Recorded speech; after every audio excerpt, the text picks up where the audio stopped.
Hey guys, let's get more news from Steelers, but first don't forget to subscribe to the channel and leave your like. TJ Watt could have played with them. What does it take to become an All-Pro edge rusher in the NFL? Apparently, TJ Watt doesn't meet the criteria of the NFL Players Association. The Browns' Myles Garrett and the Raiders' Maxx Crosby finished ahead of Watt, also known as the best defender in the league. This isn't a joke. Well, it sort of is. It's hardly a disaster, but why have these teams if they don't recognize the best players? Garrett and Crosby had exceptional seasons, but not better than Watt's. It's barely worth debating. Yet here we are. Watt finished the season with more sacks and quarterback hits than Garrett or Crosby. Watt also recovered 3 fumbles, ran one back for a touchdown, forced 4 fumbles, and had an interception. Overall, Garrett's and Crosby's statistics aren't better than Watt's. Watt is a volatile disruptor who rarely has a subpar game. He slices through double teams, bull rushes helpless linemen, and is held on nearly every play. Watt impacts an opponent's game plan like few defenders have in recent years. Need proof? Check the video. Spend a game focusing completely on Watt. It's quite a treat to witness his superiority up close. No one compares. Garrett and Crosby are present-day stars. Watt is a generational superstar. Watt also has a chance to be the Steelers' franchise's greatest player. Yes, it's sacrilege to believe anyone ever could unseat Joe Green. But if anyone can, it's Watt. He's quickly moving up a ladder comprised of Hall of Famers that could conclude with him dethroning or sharing the high seat with Green. It seems impossible, especially to fans who watched Green's dominance in real time. It's an unwritten rule that Steelers royalty begins and ends during the 1970s. Rod Woodson, Troy Polamalu, and Ben Roethlisberger cracked that barrier, and Watt seems poised to run through it. But it won't be easy. Watt never will be able to match Green's 4 Super Bowls. It's unlikely he'll win one, but he still is making it difficult not to believe he someday could be crowned the greatest Steeler of all time. Watt has a franchise record 96.5 sacks in his first 6+ seasons. He played in 10 games in 2022. He's a 3-time All-Pro and 6-time Pro Bowler.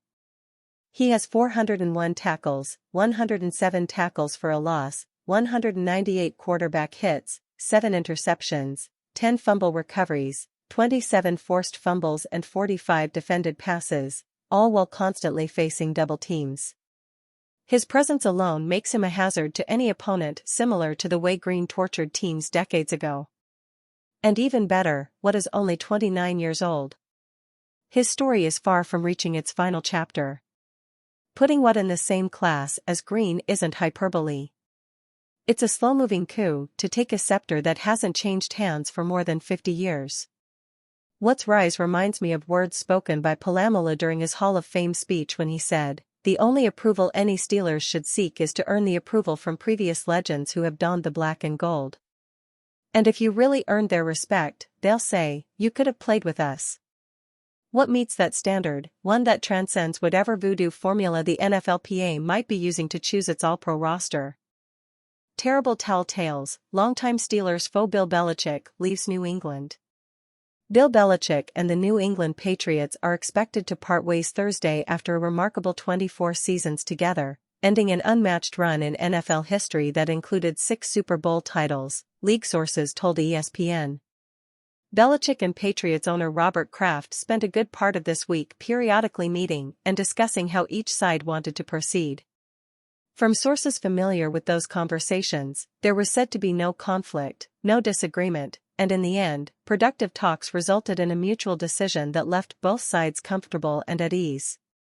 In his 3 regular season starts, Mason Rudolph is 53 of 71, 74.6%, for 716 yards. That's an enormous 10 yards per attempt, with 3 touchdowns and no interceptions in 3 wins, 2 of which featured the Steelers scoring 30+ points. Those contests marked the first Steelers occasion with 30+ points in consecutive games since October of 2020. And much of what Rudolph's done as a passer harkens back to his time as a prodigious producer at Oklahoma State before Pittsburgh selected him in the third round of the 2018 NFL Draft. Sample sizes matter, but all we can do now is use a 2-game sample for Rudolph, and in those 3 starts, in which the Steelers' offense has done a 180, he's attempted a pass 20-plus yards down the field on 12.2% of his throws.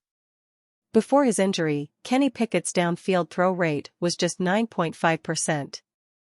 Brian Burns' 2024 free agency contract projection. The NFL's regular season is over, which for most teams means it's time to start figuring out plans for the offseason. NFL free agency is a huge part of the process, and along with the NFL Draft, it is everyone preparing for what should be a very active couple of months. We've officially come up with our own contract projections for the NFL's top free agents that include context behind each player's 2023 season, the likelihood of a franchise tag, the projection itself, and the first-year cap hit for a team that's all in and is needing to reduce that first-year hit in order to maximize their cap dollars. So, without further ado, let's check out the projection for Carolina Panthers pass rusher, Brian Burns.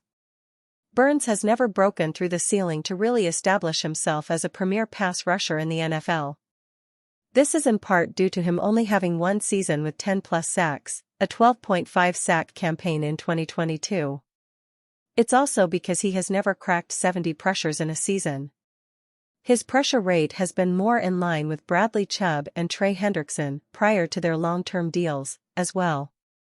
Still, Carolina has shown they value Burns more in line with players like Myles Garrett and T.J. Watt, as they reportedly turned down 2 first-round picks from the Los Angeles Rams at the trade deadline in 2022. That valuation will aid Burns in negotiations with Carolina, as they will want to ensure they recoup value for their decision to turn down such a lucrative package. Those negotiations will likely be deferred for at least 1 year as the Panthers are sure to tag Burns. This guarantees the 2024 season while they work towards a long-term deal. Said deal will likely have an APY that aligns with 9 to 9.5% of the signing team's salary cap at the time of signing. Be sure to check back in and around the site for more projections, as we will add more in the coming days and weeks. Steelers is interested in hiring him if he become a free agent. And you fan, what do you think of the Brian Burns situation? Leave your opinion in the comments.